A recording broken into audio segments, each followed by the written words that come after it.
Welcome to A Friend of Mine, a series of conversations with some incredible and inspiring women in business from regional and rural Australia.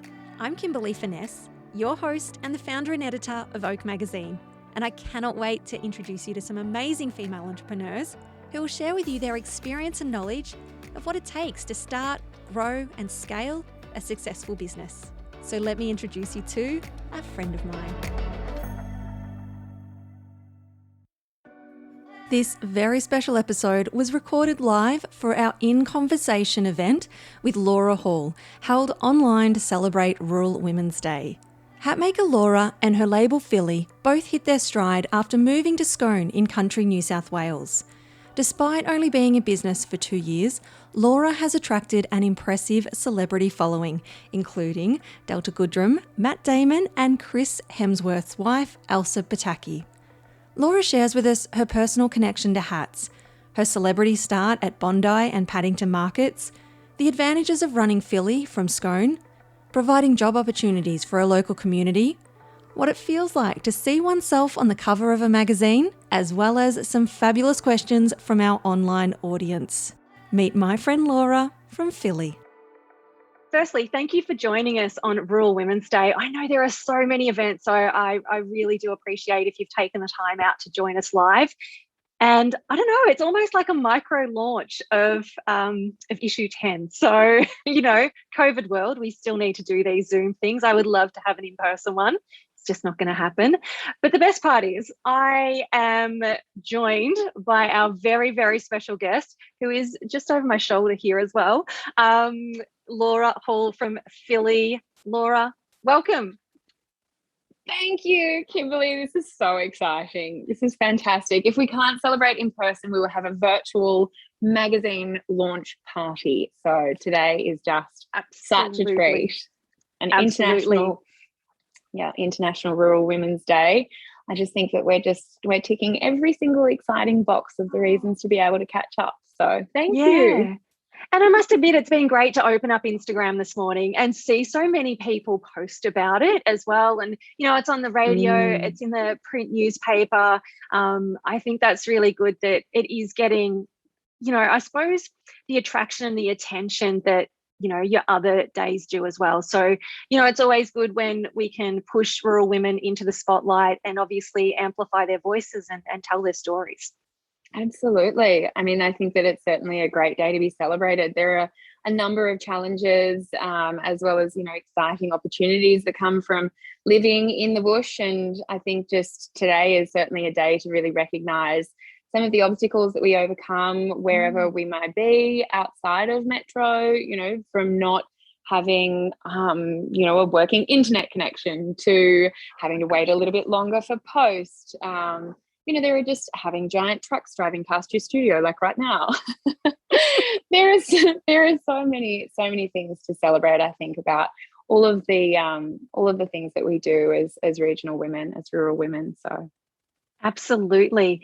Now, I'm going to ask you some hard-hitting questions today. Okay, sure. I'm ready. Yeah.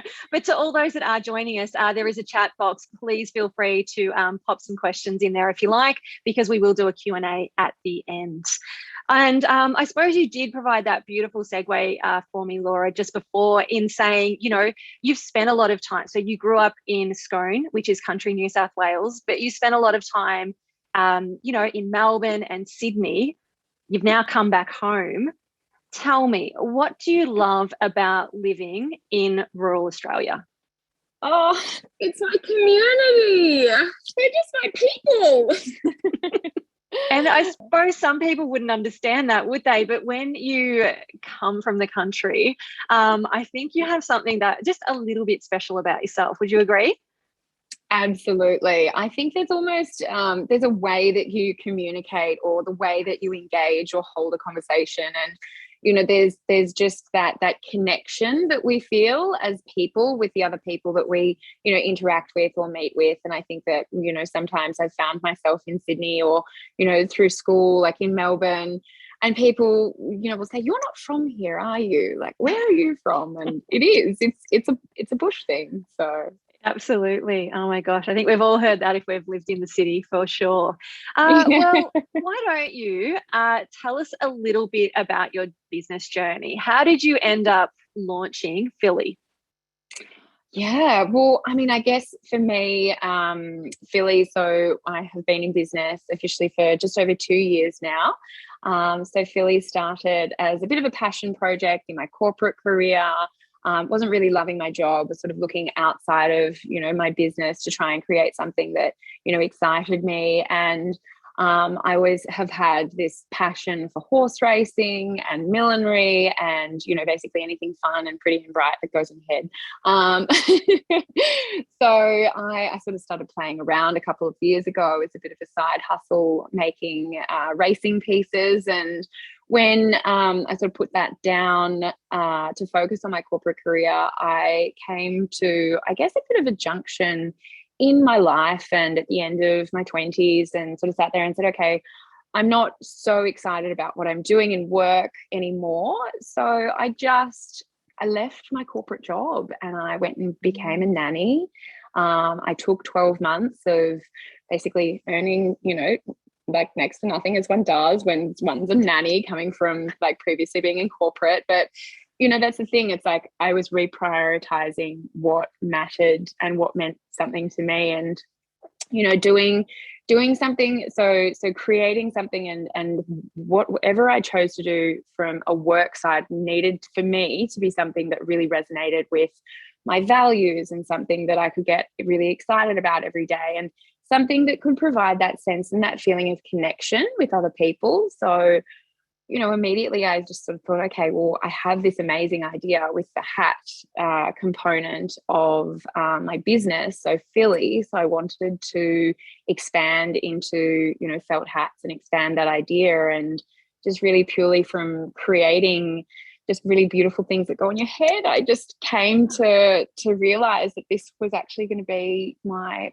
full-time thing, and Philly was going to be a permanent vocation. So sort of how it started, I guess. Yeah. And I mean, we can see those wall of hats behind you and they're divine. I think the hard thing is I actually can't pick a favorite. I think that's what makes it it's incredibly great for yourself that you can make such amazing products. But for me, I'm like, well, there's not a standout. They're all amazing. I couldn't choose. I have a trick though. There is a trick. And actually, so Kimberley, for you, what I would recommend, and for anyone else listening who might be in the same position, go with the first one that catches your eye. The first hat that catches your eye, the first one, like if you are looking through the website and you're like, oh my gosh, that hat, and it could be pink, it could be blue, it could be beige, whatever it is, like you need to say, okay, scrap the is it practical? Because as a hat, like it already from a functional perspective is going to be practical, and they're designed and made to give you good coverage from the sun. They're durable, that's why they're felt, or made from beautiful long lasting Panama. But you just have to go with what makes your heart sing. So don't think too hard. It's the blue. Oh. That's what, no, the one above. It's the one above it. Yeah. The cyan. Yeah. Yes. And I'm always like, oh, it's colour. Should I go for a neutral? But it's just delicious. I love it. I love colour. In arm's reach for you and for me. Yes. Yeah. Now you do have a bit of a personal story behind the reason why you started your business as well. And I mean, that storytelling really does come through. So do you want to tell me about the personal connection that you have with hats? Absolutely. Well, so for me, I had just launched my business in September 2019.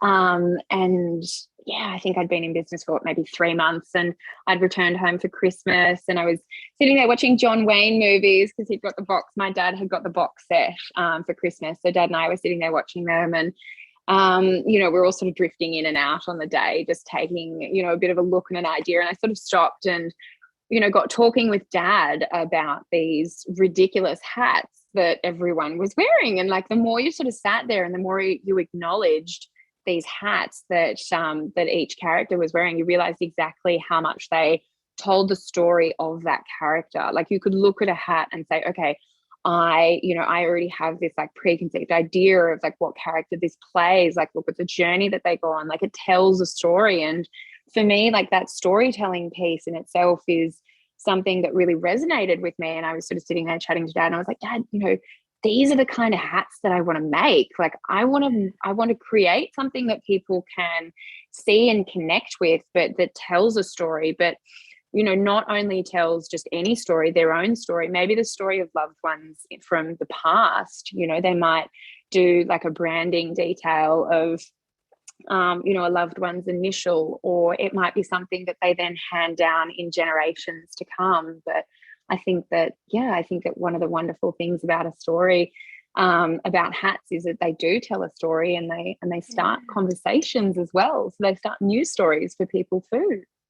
Absolutely. I love that whole story behind it. And I know that you weave it in beautifully with any content that you produce, whether it's digital, print, photos. Like you are always thinking about that, which is absolutely beautiful.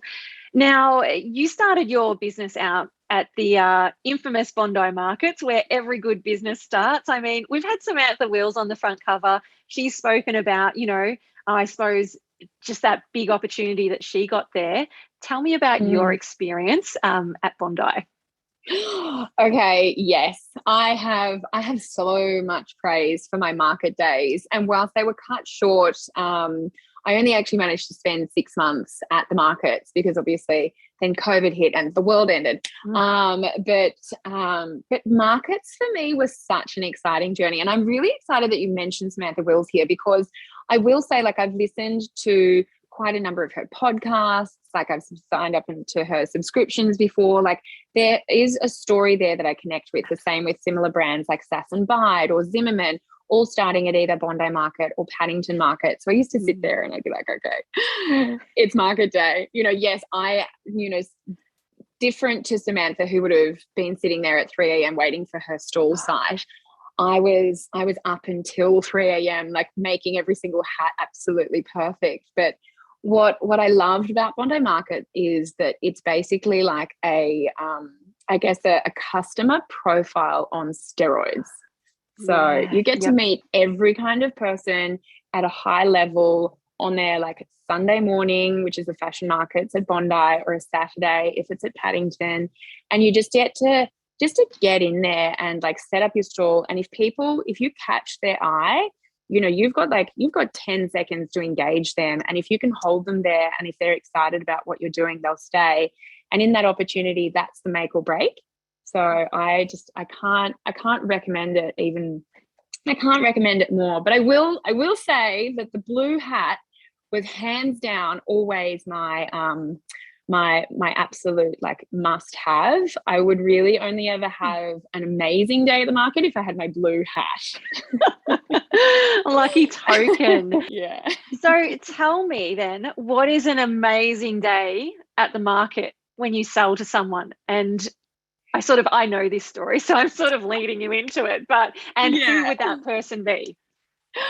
Okay, well, so, I mean, I think I got led almost into business with like a false sense of reality, but in many cases as well, people talk about like resonating energies and attracting your tribe and whatever you want to call it. I mean, I think that you can pretty much apply it to the start of my story. So for Phylli, my very first day at Bondi Market, about 20 minutes in, this beautiful woman, Clementine McVeigh, came strolling up to my market stall, and we had mutual chats about our love for Anine being, I was in my jacket, she was in her shirt, like we had a moment.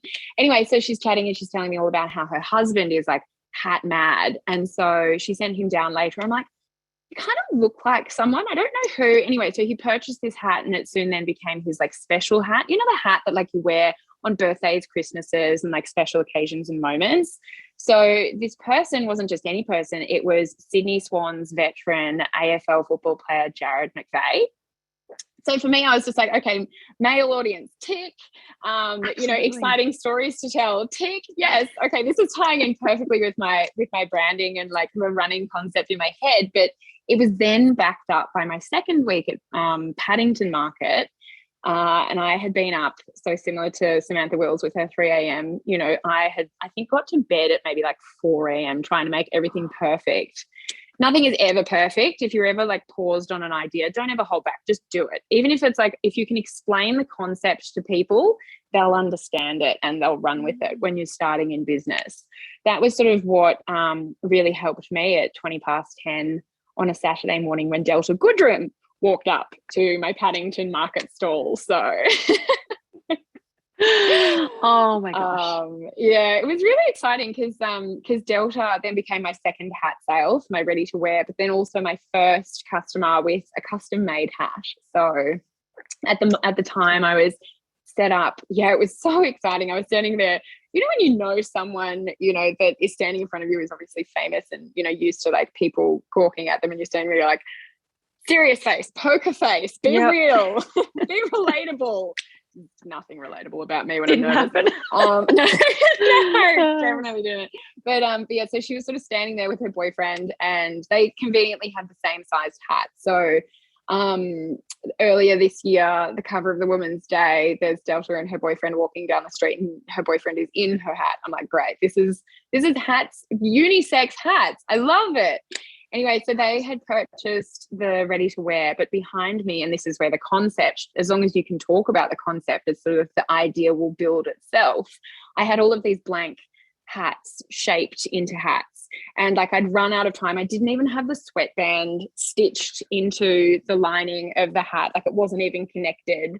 I had like a pile of fabric on the side of the table. You basically just had to like rummage through. And she's like, what's going on here? Like, tell me about this. Like, what is this? And so I explained to her the concept of this custom hat. You know, pick your felt, pick your base, pick your size, go to town with anything on the table, and I'll make it for you.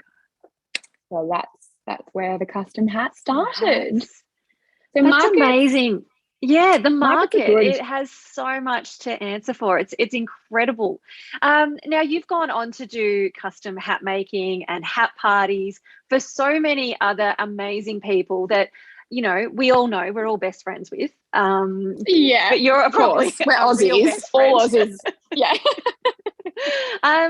Tell me about the Hemsworths. I mean, you know, that has got to be another pinch me moment for you. Elsa, I think that was probably one of the most overwhelming and exciting moments ever. So Elsa and her family, so Chris and, you know, everyone were, so they were in Scone. I think this is maybe October, end of October last year. So in Scone for Wild Ark, which is conservation program, they were doing the reintegration of the Tasmanian devils back onto mainland Australia. So that was here in the Barrington Tops in our region.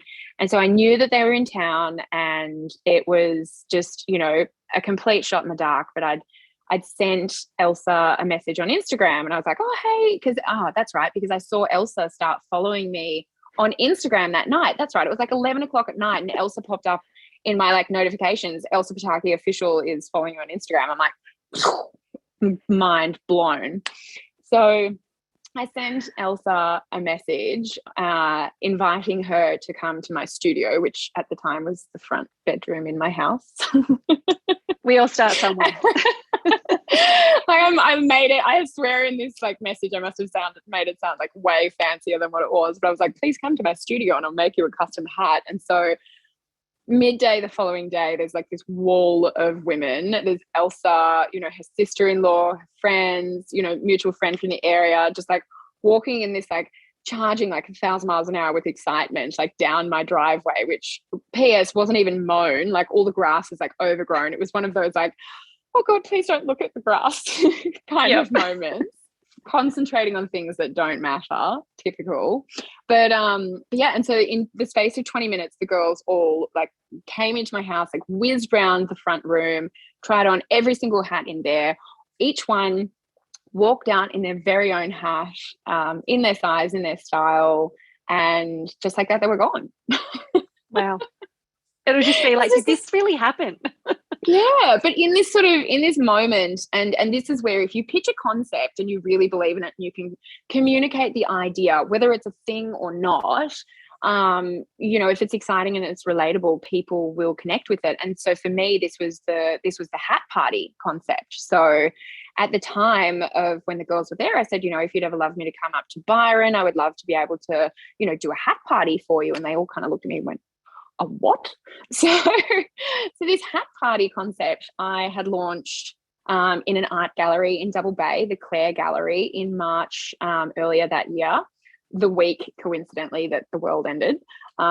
So that was in March. And then I think I delivered another hat party to maybe half a dozen girls at home in between, like the sort of lockdown thing when we were all navigating it. And then here I am sitting here pitching this idea to Elsa, to, Byron Bay, like beloved celeb, Elsa, and saying, just, let me come to your house and I'll make you a party if you want. And sure enough, it's an idea that stuck. We did. We've done 2 now, and it's been such an exciting ride.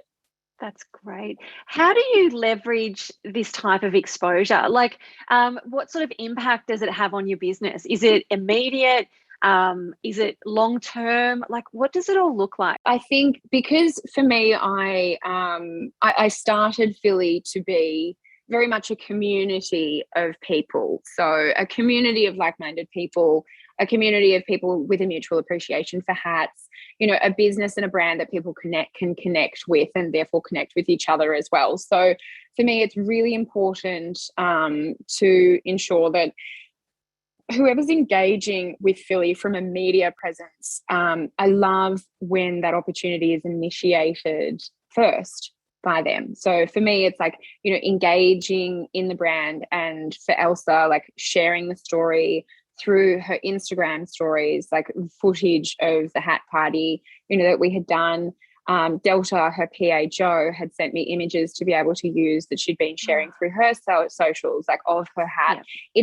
It's that engagement, that two-way street, that mutual connection. So for me, it's just a case of asking for that support. I think that it's where that sort of the platform from a social media side, when you have that genuine connection and interaction from a brand and a celebrity, really helps. So it's that genuine and authentic connection that I think that we're all looking for in our daily lives. And if you can find a way to do that through social media, whether it be in a media content or, community of people, whether you're in the bush or at the beach or in the city, people who are wearing their hats every day, or if you are someone exciting like Elsa or Delta, to be able to have that content reshare and build that community vibe, I think that's where we all get excited about being a part of it. Absolutely. Yeah. Now, we're speaking about community, and you've just moved back to your home community. Can you tell me about some advantages of moving back home to Scone compared to, living in Sydney and Melbourne? Yeah, definitely. Well, I mean, I think for me, I feel like I have, from an Australian perspective, I have an advantage, to many regional businesses, because there's a part of my story that I connect with every time I design a hat, and then someone from Melbourne or from Sydney then, is able to purchase a style. Like everything, I feel like every hat I make is designed with a person or a particular character or type in mind. But the other brilliant thing is that there are so many similarities now. I feel like regional and city is on such level playing field that I can have people purchasing from Sydney and then someone else from like out the back of Burke. There's a hat today going to Catherine in the Northern Territory. And I think that, that's really exciting. But now being back in Scone, I feel like when I moved here, I got to really sort of hit my sweet spot. So, I suddenly, like, when you look at the cost of living in the city when the pandemic hit, it just wasn't an option. So, I was having to look at how I was designing, how I was creating, how I was marketing, and whether or not that was something that was basically going to be able to cover my costs of living. So it wasn't, and there were a number of other competing issues with, having an unwell dad, and then having my stepmom and my 3 brothers here as well. So I have 4. I have one in Melbourne, Tim, and then I have another 3 brothers here in Scone. So it's the idea of when the pandemic hit, being able to be connected with my family, reducing my living costs. And for me, I've always felt really connected to the bush. It's always where I guess I felt like I had that little bit of sparkle whenever I was here. So the feeling when I moved back here was that I feel like I kind of really, like, I found my own. I felt like I had the time to really explore my creativity from a business side, but I got to really connect with what I had identified when I was nannying, with what was important to me, with, my family. I got to spend that time with my family. And I think that when you sort of have that, like, no one ever has that perfect balance, but when you can be sitting in what you'd probably, for me, call my most authentic self, I think that is what living regionally really allowed for me to do. It allowed me the time to connect and the time to create and the time just to really connect with a community as well. So, yeah. Beautiful. And I know that you draw on the landscape around you as well for inspiration, and I mean, there is no better place than regional Australia. So we're just so lucky. What I would love to know is what you've brought from corporate. So I'm a big believer of transferable skills. There's got to be something that you can take from every job and apply it to the next, or at least leave a job and go, no, that wasn't a waste of time. Look what I've learned. What have you been able to take from corporate and integrate into your business? Yeah. Oh my gosh. So many things.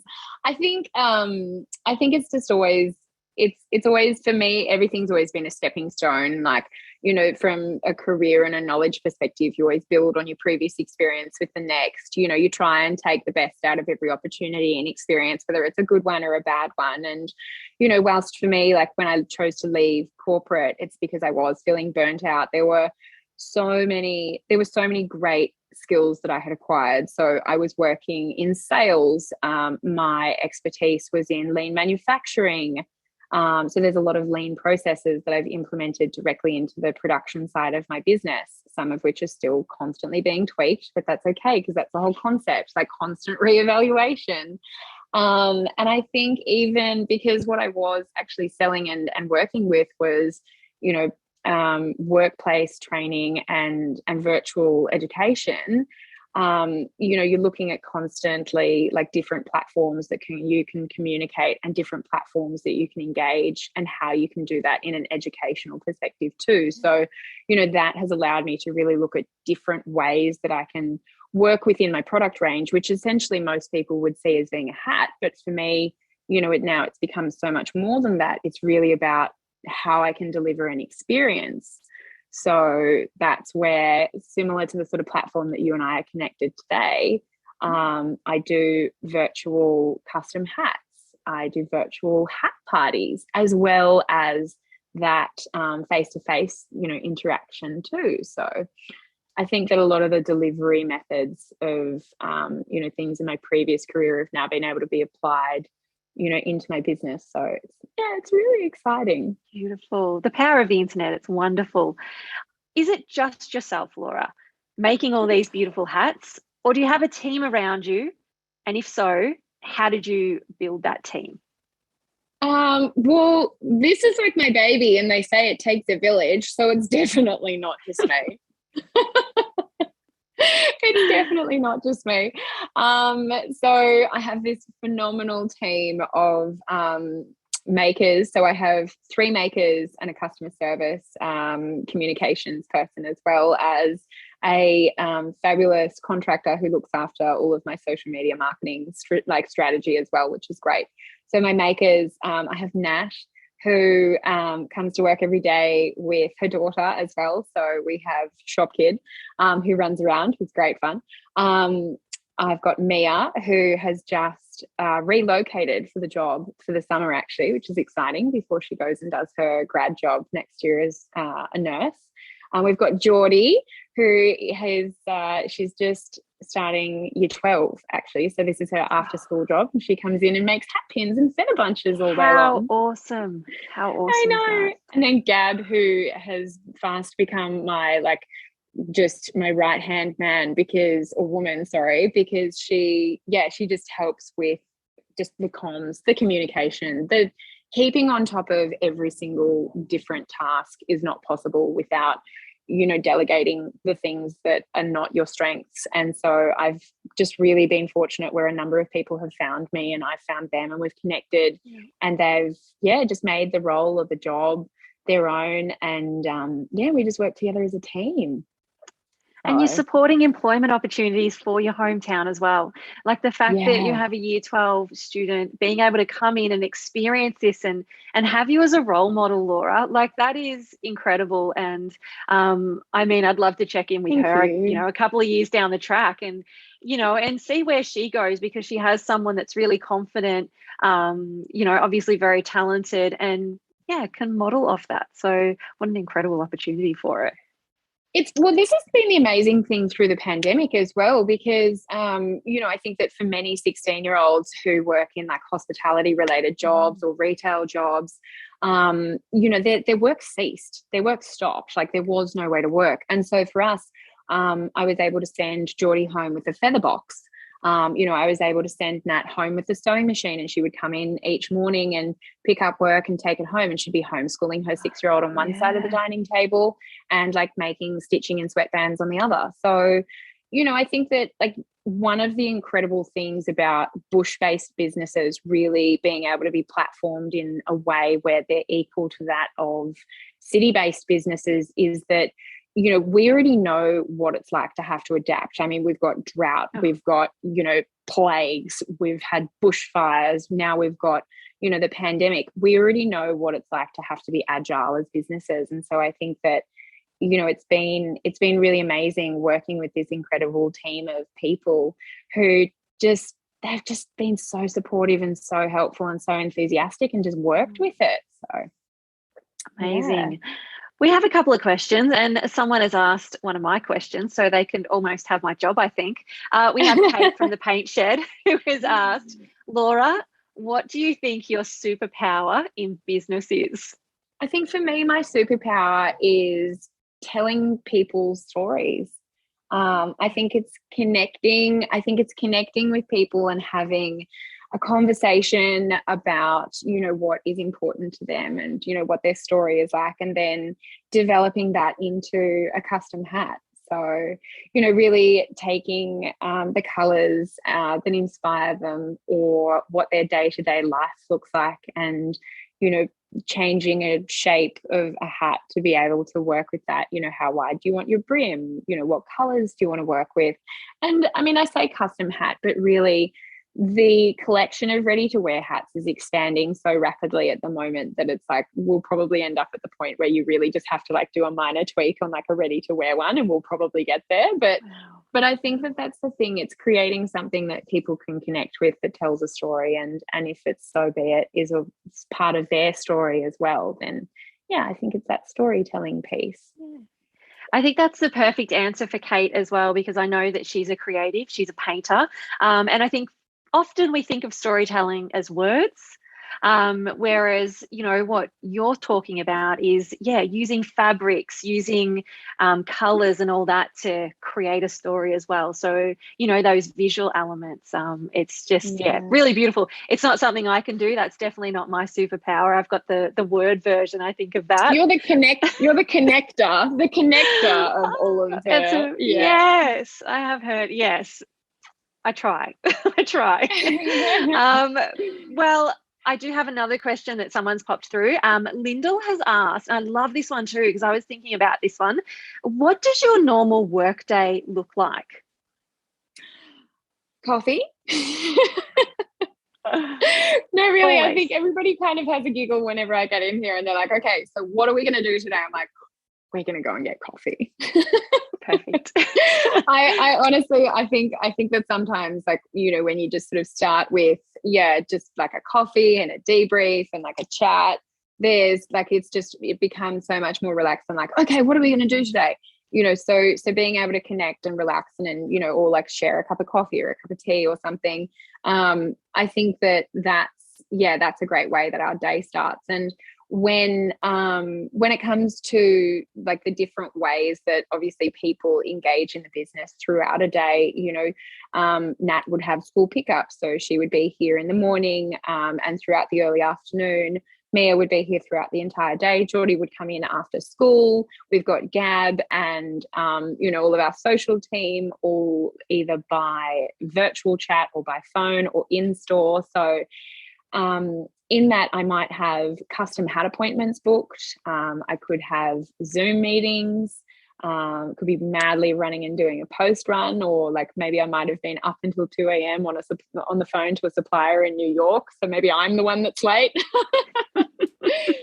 But I think it's just it honestly is a constant just flow of just people and energy. Looking at the creating process, what stage is a hat at, having people knowing, what different sort of steps in the production process is required, and having everyone sort of skilled in their own like special sort of areas. So then it's like you all know that you can work as a team and everyone's needed, so you can all jump in and pitch in and bounce off each other throughout the production process in a day. So there's silks flying everywhere. There's materials on the floor. There's like beads and pins going in every direction. So I don't think that, to us it's normal, but I totally agree with starting your day like that, especially in a team environment. I know, looking back on the corporate jobs, the ones that did start like that, and it was usually like a Monday or a Friday, one of those WIP meetings, work in progress meetings, and just to have the coffees and sitting around the table, and it was a much better start to the day. It needed to be done more often. Now, you're obviously on our front cover, and of course I am so grateful for this, so very grateful to have you on there and everything that went behind that. We're producing a print magazine in a global pandemic. Any other day it's hard, but throw in COVID and it is so tricky. And what I found just personally was just the lockdowns. Like, I'm used to dealing with it in Vic. We've been able to, work around that, and usually New South Wales have been okay. So we've sort of, focused there.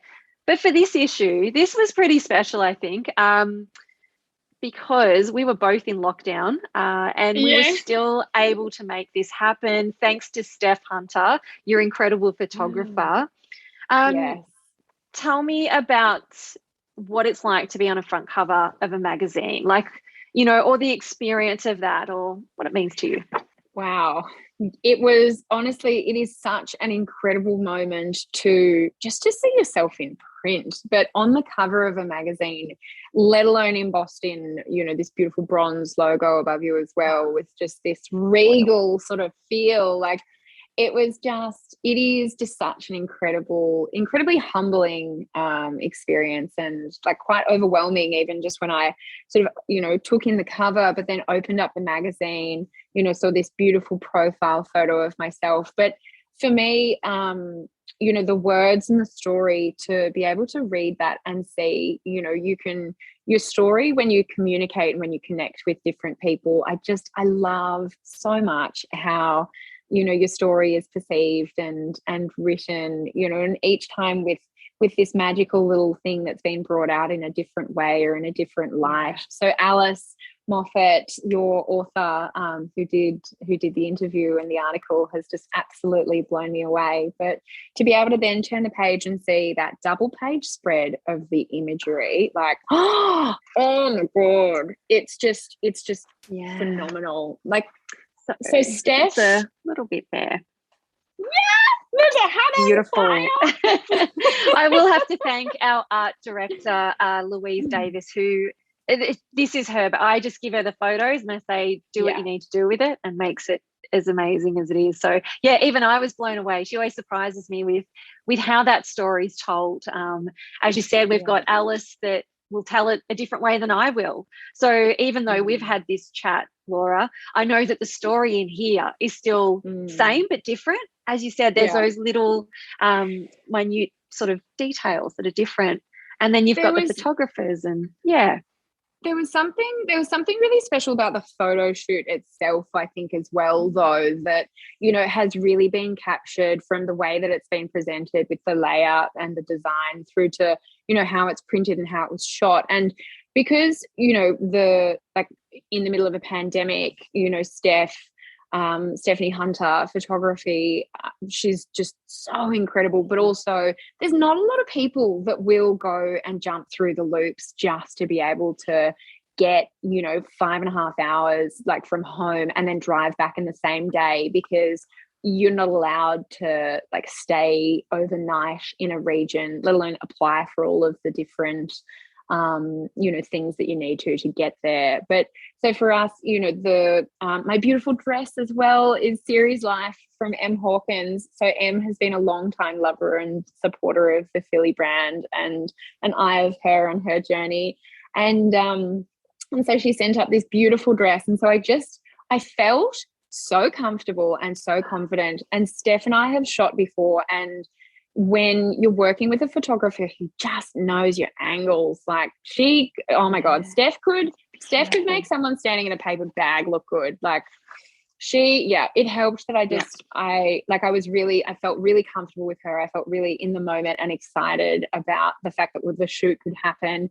The wardrobe was just a knockout. Probably helped that I had a cracking hat on too, but absolutely. You've got my favorite hat on. I'm looking at it now and I'm like, that is actually the hat that I like. So how funny is that? I'm like, that's why I keep getting drawn to it. Yeah. There you go. So much fun. We had plan A, which actually worked. Plan A worked, but we also had plan B, plan C, and that's what you need to do sometimes, is have those in your pocket, communicate.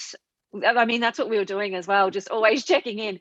How's it going? What's restrictions looking like? We had the concept. I still stick by it. If you have the concept and you know how to communicate it, if it's possible, like it'll happen. So I've got another question from one of our wonderful attendees, is Cecilia. She's asked, she first of all says, such an insightful session, Laura, so well done. Can you talk about how you found the transition from working for others to working for yourself? This is a really good question. So for me, strengths and weaknesses, I've always worked in a remote sales role. Yeah. So that has probably helped in a sense in terms of needing to self-motivate.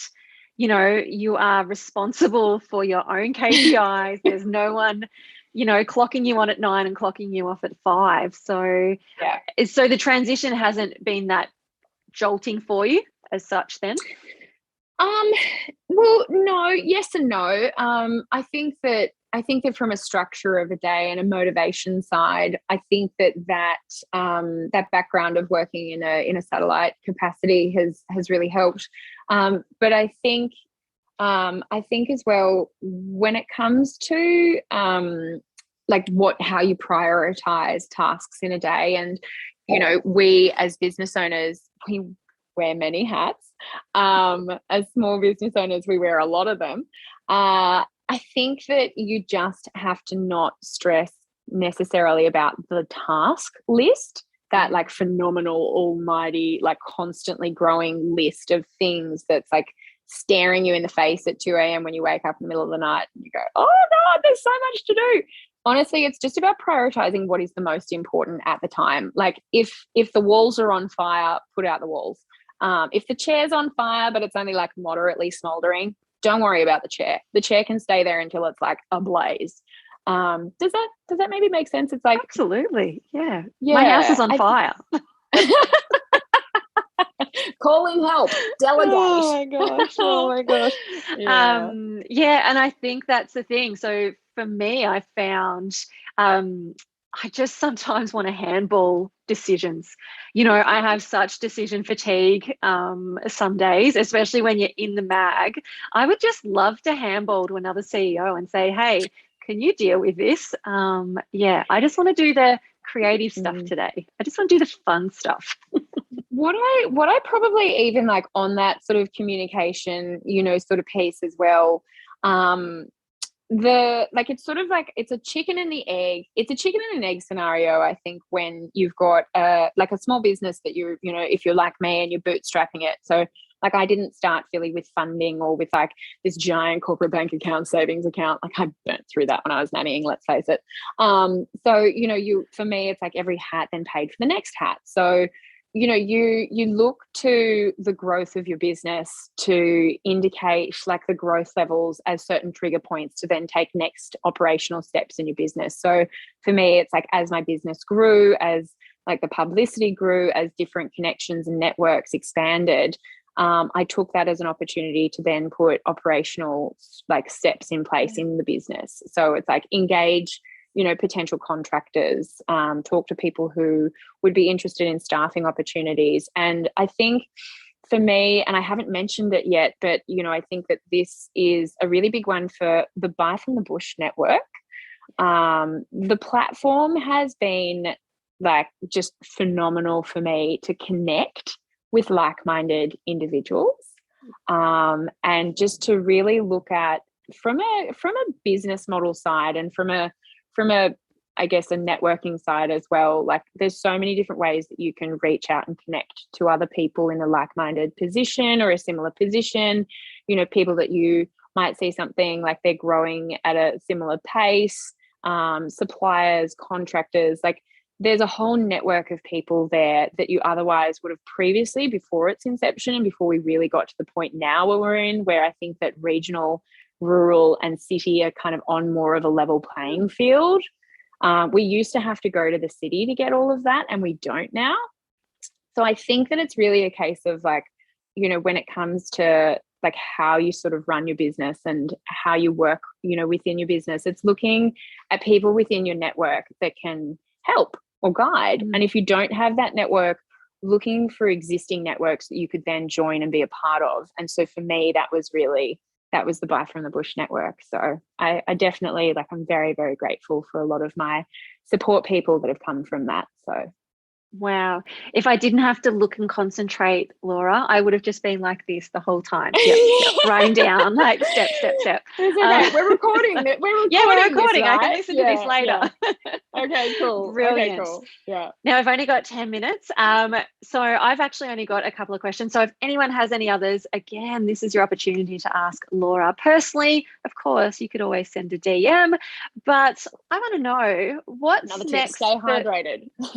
Oh, absolutely. I've got my beautiful Ashley Morales ceramic mug, which she hand makes. She's been in oak. They're beautiful. Her drops sell out in like 30 minutes. It's ridiculous. I keep missing out. So sidetrack there. What's next for Phylli? I mean, you've got Christmas coming up. Do you have plans for that, or is there something big that you are just going to release next year? Oh my God, so much. It's so exciting. There's just so many exciting things happening. This won't be my only magazine cover this year. Oh my gosh, that is so exciting. That's all I can say. Oh my gosh. See, it's opened the floodgates. You do one and then before you know it, everyone wants you on their front cover. Well, it won't be me per se. It will be one of my hats, and yes, it will be very exciting. So stay tuned. But the I guess coming into the Christmas season, some of the big things. So virtual hat parties are coming up. So corporate gifting is a big thing for an existing client. Google, as you do, yeah. So one of the Google managers also in October last year reached out and said, hey, my wife found your business through Buy from the Bush. I can see that you do custom hat parties, but could you do them virtually? So in this like email and then phone call interaction with this manager, whose literally wife had just like put me forward as, oh, what about this, honey? Like the virtual custom hat party, the virtual hat party was made. So we delivered 40 participants, like group virtual hat parties. We had 6 people tuned in, all assembling their custom-made hat in a 2.5-hour guided workshop. And then this year, I think we've got about 120 penciled in. Oh my gosh. Wow. Yeah. There you go, join Google. Yeah. One of my American customers who met me at Bondi Markets about 3 weeks after I started eloped in the Christmas of 2019 and wore her Phylli hat in pumpkin. It was in orange. It was fantastic. And then for her actual wedding she then made a peach version of a hat for her actual wedding. So she's worn Phylli in both of her weddings now. And she works for Google, and she's like, no, why don't they offer this internationally? So, you know, it's our beautiful little thing that we can do here in Australia. So, oh, it's amazing. And I love that Google looks to businesses like yours as well. You know, they're not going to the big, you know, corporates and nationals. I mean, they're coming back into regional, into rural, and supporting grassroots, which is freaking amazing. Absolutely amazing. Well, that was it. They wanted to support, and the same with Elsa when she was in the area. She reached out because she wanted to support a small regional local business. And, you know, people in positions like that, they know the weight and the gravity that their support comes from, and all you really have to do is ask for it. So, you know, when you're in a position to ask for a survey, ask for a share, ask for anything like that, most people, like, if they're connecting with what you're doing, they will help. Like, especially here in Australia, like, this is what we're good at. We're good at connecting and communicating. And the Kevin Bacon, you know, scenario is so front of mind for Australians. I think we are the world's biggest cheerleaders. We've all got our pom-poms out for each other, really. So absolutely, we sure do. Well, to wrap us up for this amazing Rural Women's Day online event, which I've really, really enjoyed. The hour has just flown. I can't believe it. Last question. What would you like to say to all the women who admire your journey? Don't wait until it's perfect. If you've got something that you're doing yourself, just, even if it's just purely a conversation, just get the conversation started. It is amazing how many people, you know, will connect with a good idea, and they will back you. They'll jump on, they'll support you. And, you know, sometimes it might take a little bit longer. Nothing happens straight away. Sometimes things happen faster than others. But as long as, you know, you've got confidence in what you're doing, you've done your research, really, you know, looked at the sustainability of your business idea, do a business plan. There's a thing called a lean canvas that you can just Google and bring it up and just wrap your head around this lean canvas. So that's my idea for anyone that's business related. But if anyone's inspired and excited by the Phylli journey, I encourage you to keep watching and just get excited. And, you know, this is very much a community that we're building within the Phylli world. And so when we can travel, come and visit, and we're always here for a chat.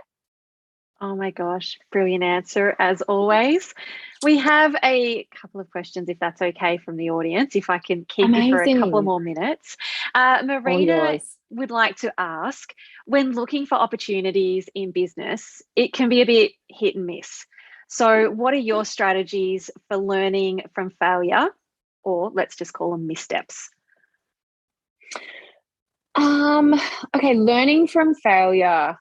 I mean, if it doesn't work, just think of all of the different ways that you can, you know, do something. Like, life is a constant reevaluation. Think of every bad breakup and apply that to a business concept too. I think it's really similar. It's like, look at the different things that work and that didn't work, and try again.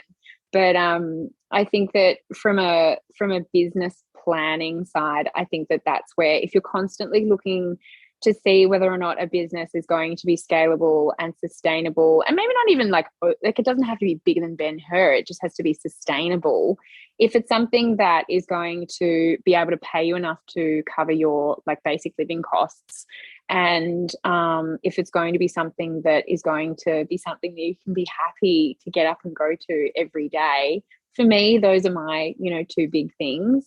And then if you can look at how it contributes in a positive way to community, to your community, and then, you know, to yourself, I think that as long as you've got those three, you'll constantly be guided back. Like, know your values, know your personal values, align them with your business. And I think you'll find that one way or another, like, if your idea is a sustainable one, it will work. Like, you'll find a way to make it work.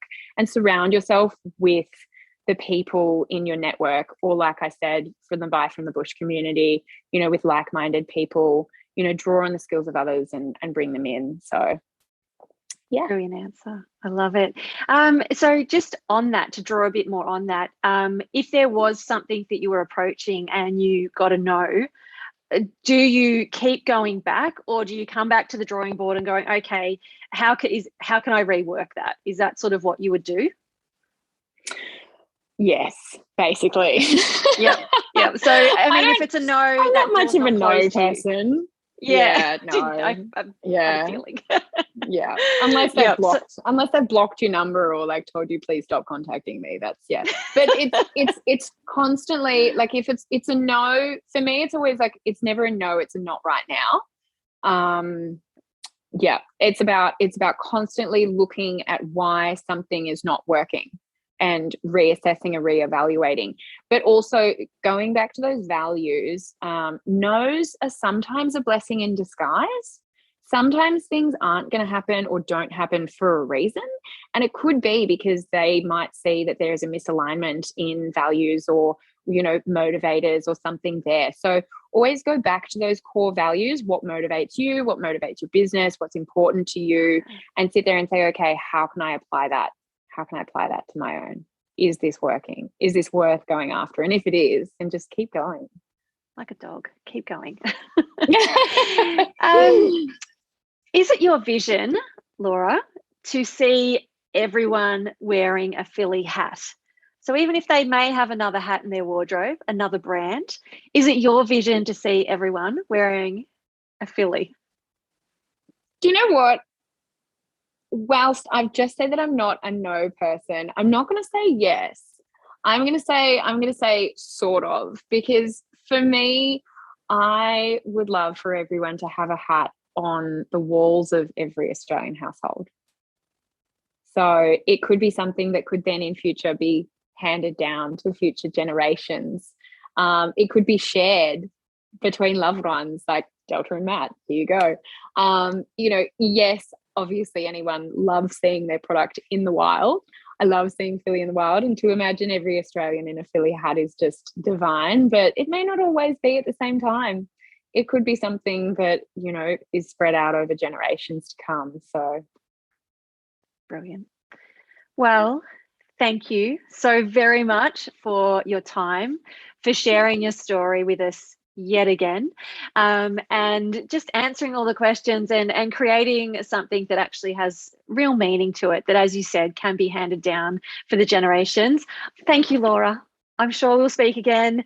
And as soon as those borders open, my gosh, I've promised so many people in New South Wales, from Wagga to Byron, Scone now, I'll be making a road trip and come and visit you all in person.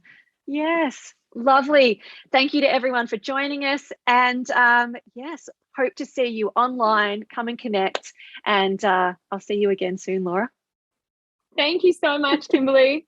Bye, everyone. Bye. Happy International Rural Women's Day.